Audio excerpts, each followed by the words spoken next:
Assalamualaikum warahmatullahi wabarakatuh. Allahumma sholli ala Sayyidina Muhammad wa ala ali Sayyidina Muhammad kama sholaita ala Sayyidina Ibrahim wa ala ali Sayyidina Ibrahim wa barik ala Sayyidina Muhammad wa ala ali Sayyidina Muhammad kama barakta ala Sayyidina Ibrahim wa ala ali Sayyidina Ibrahim fil alamina innaka Hamidum Majid.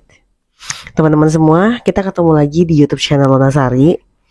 Seperti biasa, Lona akan membacakan cerita tentang keajaiban dari teman-teman kita yang melaksanakan sholat tahajud dan dia udah merasakan keajaibannya, baik itu tahajud maupun rajin beristighfar maupun bersolawat ya. Sebenarnya kemarin itu Lona udah sempat nge-record, cuman ternyata mic-nya udah mati teman-teman, jadi Lona ngoceh setengah jam tapi gak ada suara. Jadi kita ulang lagi, gak apa-apa, dari awal untuk teman-teman semua. Oke, Hana bacain aja langsung.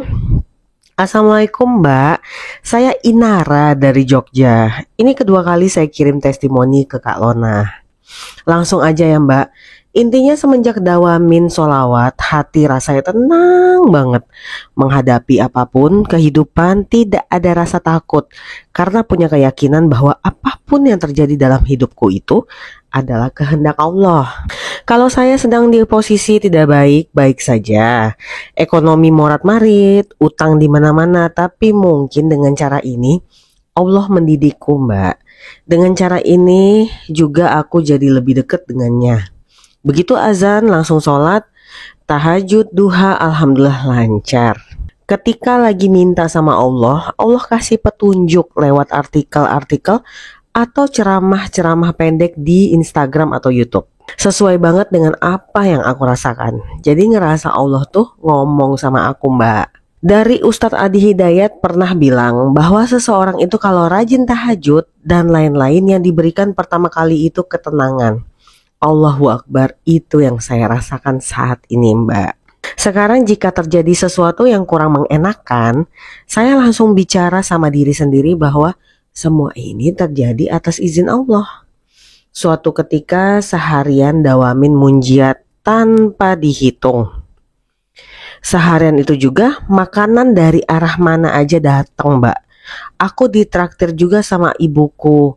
Anakku dikasih uang dan makanan dari gurunya. Masya Allah Mbak.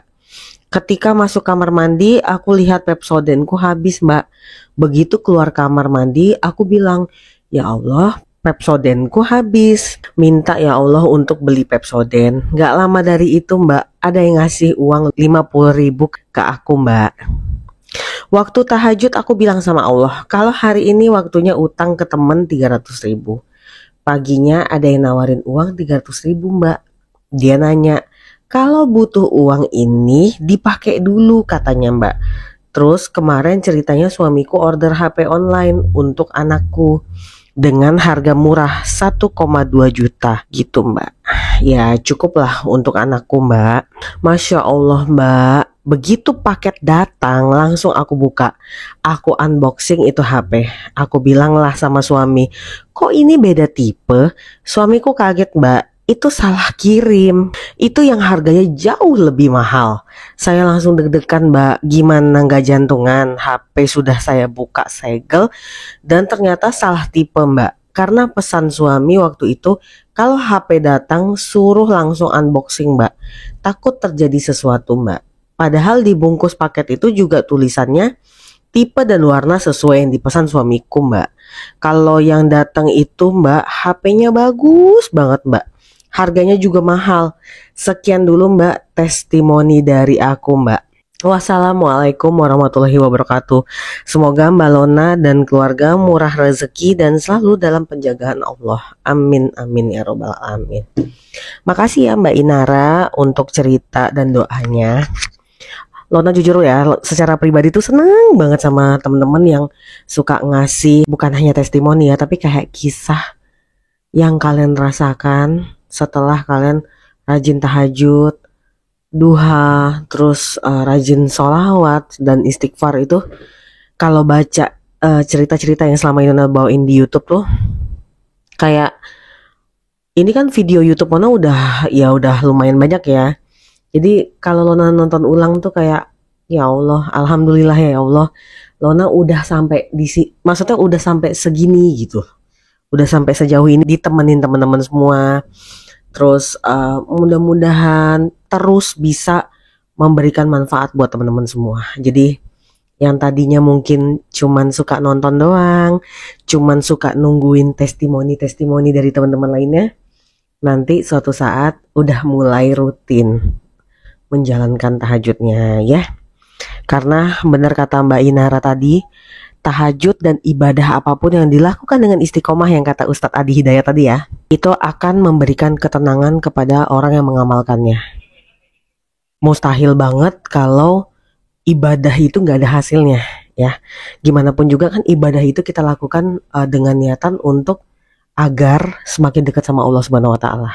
Jadi pasti akan ada dampaknya ke kehidupan kita pribadi, di mana yang tadinya tidak melaksanakan tiba-tiba sekarang melaksanakan dan rutin. Pasti ada dampaknya. Yaitu yang tadinya kita suka emosian, mungkin kita lebih diberi ketenangan sama Allah. Yang tadinya kayak cerita Lona selama ini ke teman-teman ya, kalau teman-teman masih ingat, masih ngikutin, Lona itu orangnya panikan, boro-boro mau berpikir jernih untuk gimana caranya nyelesain masalah.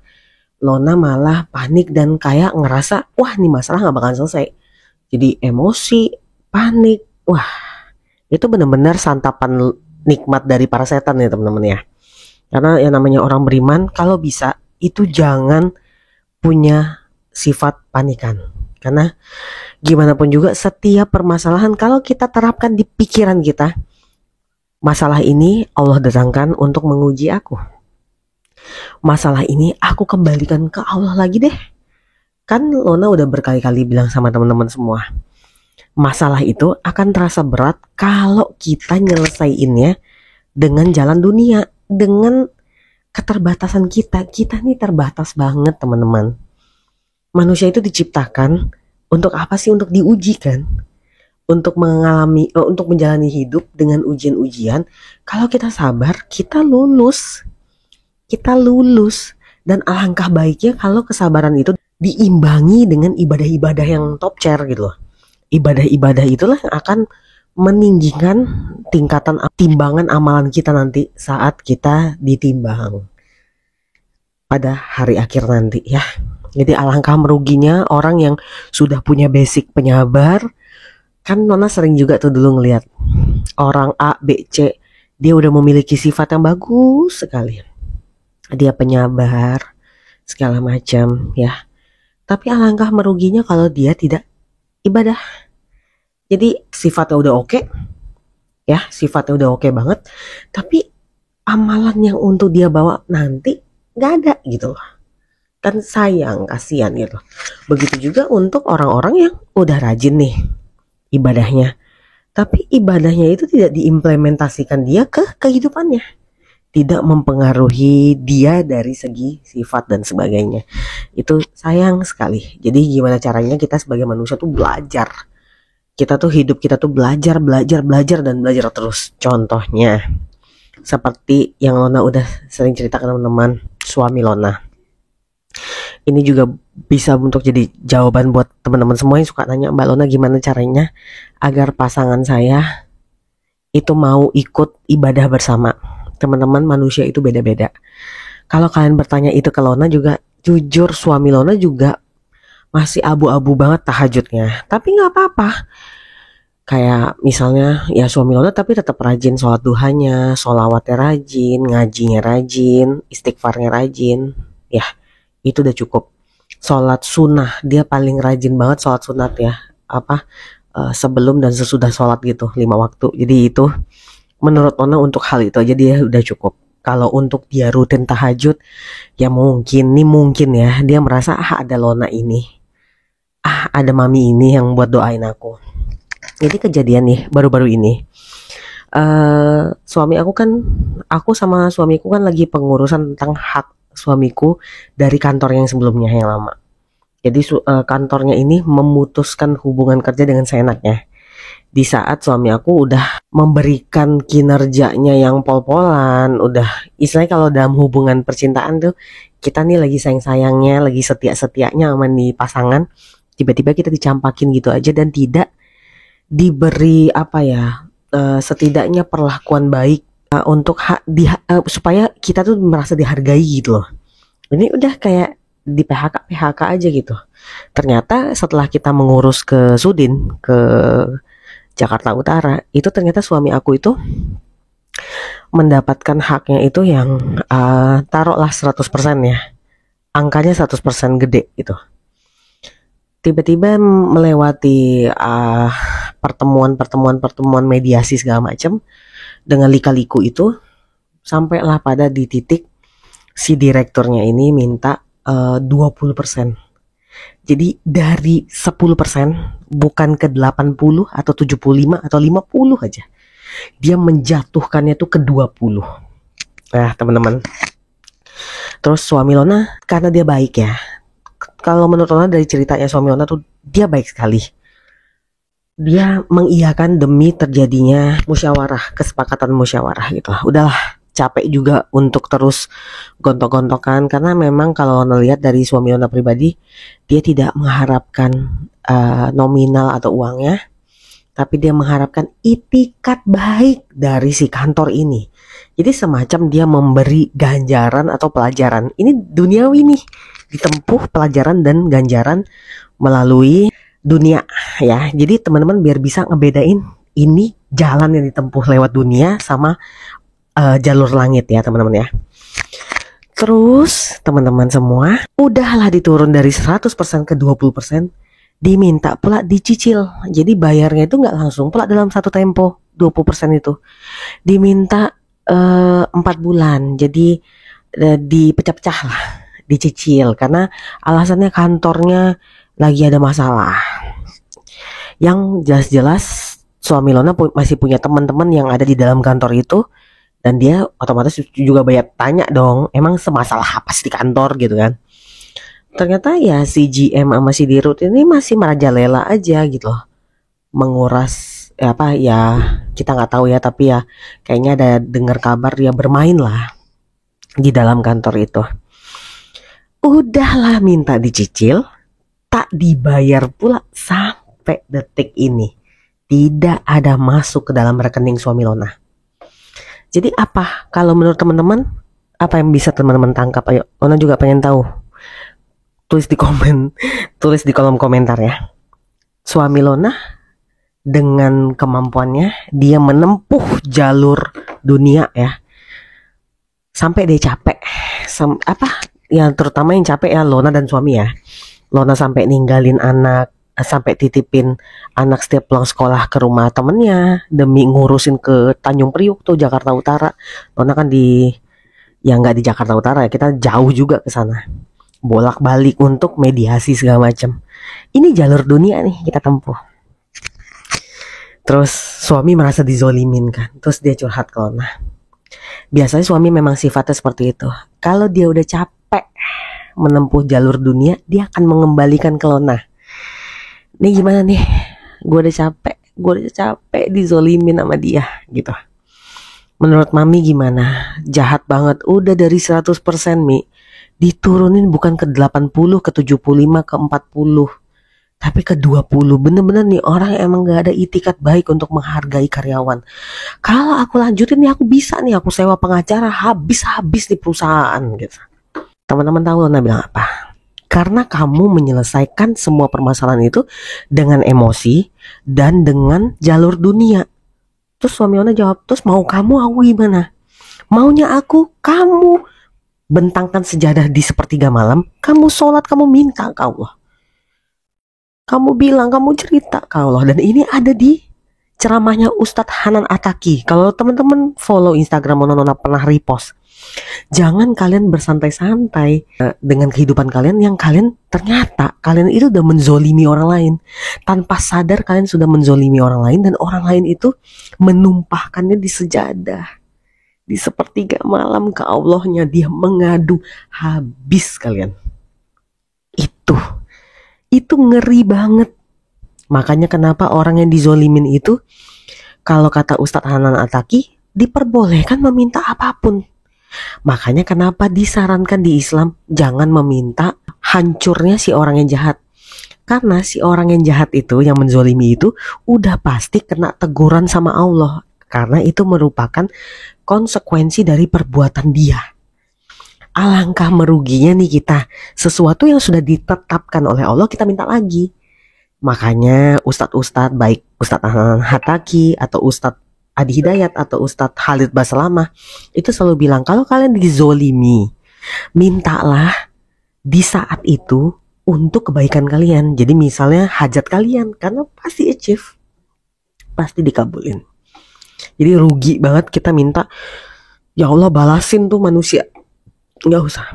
Allah akan mengajari dia, ini loh hasil perbuatan lo, sampai tuh manusia capek. Sampai tuh manusia akan bertanya ke Allah, ke langit, ini kenapa ya saya mengalami ini? Saya salah apa? Ya kan? Orang kan kadang suka lupa ya. Saya salah apa ya Allah? Kenapa kok saya diberi ujian bertubi-tubi? Nah lu gak sadar, lu tuh udah menzolimi orang woy. Nanti dia akan sadar sendiri. Jadi ngapain kita capek-capek doain dia? Lebih baik kita doain saat kita dizolimi, doain diri kita. Itu, doain keluarga kita. Maka terkabullah hajat-hajat kalian. Nah, jadi Lona bilang, tumpahkan semua di sepertiga malam. Kamu minta rezeki lancar bertubi-tubi ke kamu. Ditambah pula Lona sekarang kan lagi rajin nerapin sholawat Syajaratun Nukut kan, yang sholawat pohon uang, sholawat Nabi ya. Allahumma sholli ala sayyidina Muhammad wa ala sayyidina Muhammad. Entah kenapa, nggak tahu ada sangkut pautnya apa enggak. Tapi setelah mengamalkan itu dan memperbanyak itu setelah sholat isya. Dulu kan ada ulama yang berkata di ceramah Ustadz apa sih? Ulama itu berkata bahwa dia itu senang sama sholawat Syajaratun Nukut itu setiap habis sholat isya. Allah saking si ulama ini rajin, Allah itu bilang, istilahnya aku udah janji nih bahwa siapapun mengamalkan yang 400 setelah sholat isya akan aku limpahkan di rumah tangganya itu seperti menanam pohon uang di depan rumah, pekarangan rumahnya. Jadi bukalah pintu rumahmu, maka kau akan lihat di pekarangan rumahmu ada pohon uang. Sampai ulama ini berkata, loh kok kayak gini? Saya mengamalkannya karena saya suka. Saya mengamalkannya ikhlas, tulus untuk dekat sama Allah Subhanahu wa taala dan Rasulullah sallallahu alaihi wasallam. Gak ada niatan untuk kaya raya. Ya, tapi semakin dia berkata kayak gitu, Allah semakin bilang lah, kan ini adalah bukti bahwa janjiku itu nyata. Jadi segitunya loh. Orang udah ikhlas dengan ibadahnya, tapi ya hasilnya memang kayak gini, gimana dong? Sama kayak kita udah ketagihan nih sholat tahajud. Aku udah ikhlas, aku udah lillahi ta'ala, aku gak minta apa-apa ya Allah. Aku cuma pengen Allah selalu di sebelah aku. Allah selalu sayang sama aku, gak benci sama aku. Allah gak usah ngasih apa-apa. Udah di tahap itu tuh kita. Tapi setiap kita ada musibah, ada masalah apa, cobaan apa, Allah bantu. Ya, Allah bilang, ini konsekuensi dari perbuatan kamu. Jadi tidak hanya perbuatan buruk saja, tapi amalan-amalan yang baik yang dikerjakan terus-menerus akan aku bayar gitu loh. Akan aku beri hadiah. Itu udah janji nyata Allah. Nah, entah hubungannya apa dengan itu, tapi alhamdulillah rezeki suami tuh lancar sekarang. Kayak dia dapat bonus-bonus gitulah.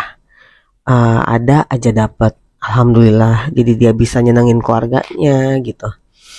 Itu ada dapat peluang untuk ini nyoba ke karir yang lebih atas lagi. Banyak hal yang nggak bisa Ona share ya, tapi alhamdulillah itu semua didapatkan dengan dia, yang dia ngerasa kayaknya gue nih siapa gue gitu loh. Kenapa gue, Allah sayang banget. Nah ya itu karena kamu dizolimi. Dan dari sisi yang penzolimnya, kalian harus tahu dong ceritanya. Jadi si suami Ona cerita sama Ona, temennya cerita bahwa si GM dipecat. Bukan dipecat sih, tidak diteruskan lah kontrak kerjanya. Dan si GM sekarang lagi mau mempersiapkan tuntutan kepada perusahaan itu. Jadi yang tadinya di-root sama GM-nya berkolaborasi dalam bermain di dalam perusahaan itu dan sama-sama menzolimi suami Ona, sekarang mereka jadi perang tuh berdua. Jadi si GM-nya mau melaporkan, istilahnya mau menuntut nih perusahaannya. Maksudnya menuntut si di-rootnya juga. Terus si di-rootnya ini curhat ke teman suami Lona bahwa dia tuh lagi pusing banget dan mentalnya kena, psikisnya kena, sakit kepala karena dia lagi ditekan dari segala sisi. Udahlah si GM itu mau menuntut, terus manajemen lagi neken dia karena ya mungkin ada temuan-temuan yang nggak benar, kita nggak tahu, wallahu alam. Jadi cerita Lona di sini kalian teman-teman bukanlah mau membanggakan, mau menertawakan penderitaan orang, nggak. Tapi Lona cuma ngasih tahu teman-teman, apapun jalur dunia yang udah kalian tempuh dan kalian perjuangkan, tetap ujung-ujungnya kalian harus balik ke Allah. Jadi kalau ada orang yang bilang hidup itu harus kita perjuangkan, iya bener. Allah itu seneng loh kalau kita rajin. Kalau kita rajin ya. Tapi kalau kita ngoyo buat apa? Sedangkan segala hidup ini juga udah ditetapkan oleh Allah Subhanahu wa taala. Intinya, apapun ujian yang ditimpakan kepada kalian, balikin lagi ke Allah. Minta cara penyelesaiannya ke Allah. Kalian sholat, kalian istighfar, kalian sholawat. Sholawat apapun, kalian minta penyelesaiannya ke Allah. Itu ya. Oke, sampai di sini dulu aja video Lona kali ini. Mudah-mudahan teman-teman semua seneng. Ya, semakin semangat nonton YouTube channelnya Mbak Lona Sari. Dan kalau teman-teman mau share tentang cerita kalian tentang keajaiban dari sholawat, dari tahajud, sholawat, istighfar, kalian boleh banget. Kalian boleh share di Instagram Lona atau di email Lona seperti biasa. Sampai ketemu di video berikutnya. Assalamualaikum.